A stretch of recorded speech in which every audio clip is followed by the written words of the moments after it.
Good morning friends, welcome to steno shorthand dictation. आज का यह डिक्टेशन दैनिक जागरण पत्रिका से लिया गया है, जिसकी गति 120 शब्द प्रति मिनट की रहेगी। तो शुरू करते हैं, रेडी हो जाइए डिक्टेशन लिखने के लिए।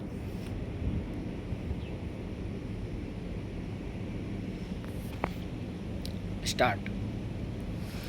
सुरक्षा संबंधी नियमों की अनदेखी और जानबूझकर बरती जाने वाली लापरवाही कैसे घातक नतीजे सामने लाती है, इसका ताज़ा उदाहरण मदुरई में ट्रेन की एक बोगी में गैस सिलेंडर फटने से 9 लोगों की मौत।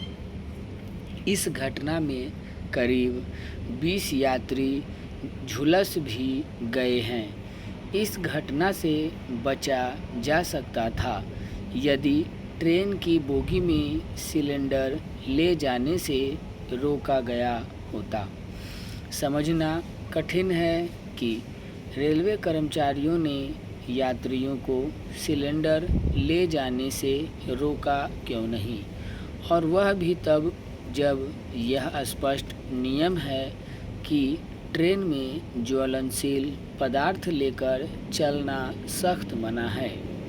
क्या यह विचित्र नहीं कि ट्रेन लखनऊ से मदुरई पहुंच गई, लेकिन इतनी लंबी दूरी के दौरान किसी रेलकर्मी ने यह ध्यान नहीं दिया कि यात्री सिलेंडर साथ लेकर यात्रा कर रहे हैं। स्पष्ट है कि रेलवे अधिकारी केवल यह कहकर कर्तव्य से इतिश्री नहीं कर सकते कि सिलेंडर को अवैध तरीके से ट्रेन की बोगी में ले जाए जाने के कारण यह दर्दनाक हादसा हुआ। माना कि तीर्थ यात्रा पर जा रहे लोगों ने पूरी बोगी बुक कराई थी, लेकिन क्या इस तरह की बोगी में किसी को कुछ भी ले जाने की अनुमति है? रेलवे के नियम तो कुछ और ही कहते हैं। जैसे रेलवे मदुरई में हुए हादसे की जिम्मेदारी से बच नहीं सकता, उसी तरह वे यात्री भी नहीं जो सिलेंडर लेकर बोगी में सवार हुए।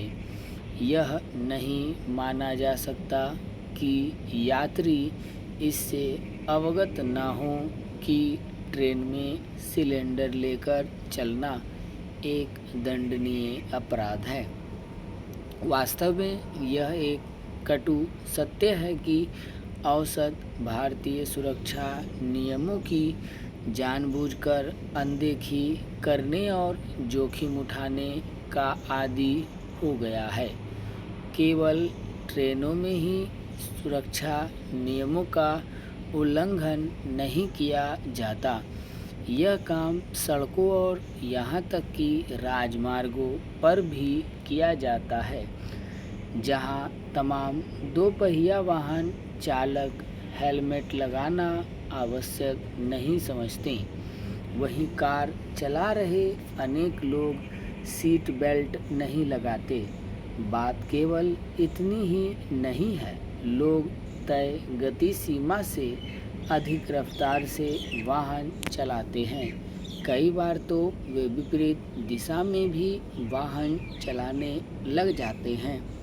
कभी कभी तो रात में भी ऐसा करके वे अपने साथ दूसरों की भी जान जोखिम में डालते हैं। यदि कभी पुलिस ऐसे लोगों को रोकती टोकती है तो कुछ लोग ऐसे भी होते हैं जो गलती मानने के बजाय लड़ने पर आमादा हो जाते हैं। स्वतंत्रता का यह अर्थ नहीं कि जिसके जो मन में आए वह करे, और जहाँ तक कि नियम कानूनों का पालन करने से इनकार करे। दुर्भाग्य से अपने देश में यह काम खूब होता है। और इसी कारण आए दिन जानलेवा हादसे होते रहते हैं। यह समझा जाना चाहिए कि औसत लोगों में अनुशासन का अभाव और नियम कानूनों की अनदेखी की प्रवृत्ति ऐसी खराब आदत है जो भारत को विकसित देश बनाने में एक बाधा है। पुलिस और खासकर बिहार पुलिस के व्यवहार को लेकर आम लोगों के मन में अच्छा भाव नहीं बन पाता है। ऐसे में इन सूचनाओं से राहत मिलती है कि राजधानी पटना की पुलिस घर घर जाकर लोगों को नमस्ते कह रही है, उनकी समस्याएं पूछ रही है, निदान का आश्वासन दे रही है। यह अच्छी शुरुआत है। देखना यह होगा कि कहीं इसका हाल भी विनम्रता सप्ताह जैसे परंपरागत आयोजन की तरह न हो जाए। पुलिस विनम्रता सप्ताह की अवधि में कभी कभी इतनी विनम्र व्यवहार करने लगती है कि शिकायत लेकर थाने पहुँचे लोग संदेह करने लगते हैं कि उनके साथ मजाक तो नहीं हो रहा है। रूखे व्यवहार के आदि लोगों को पुलिस का अति विनम्र भाव डराता है, तो इसमें आश्चर्य की कोई बात नहीं। पुलिस को भी दोष क्यों दे? अंग्रेज़ों ने जो पुलिस तंत्र बनाया था उसमें आम लोगों के मन में डर पैदा करना ही उसका सबसे बड़ा दायित्व था। आज़ादी के बाद बहुत सुधार हुआ है, फिर भी सुधार की अपेक्षा है।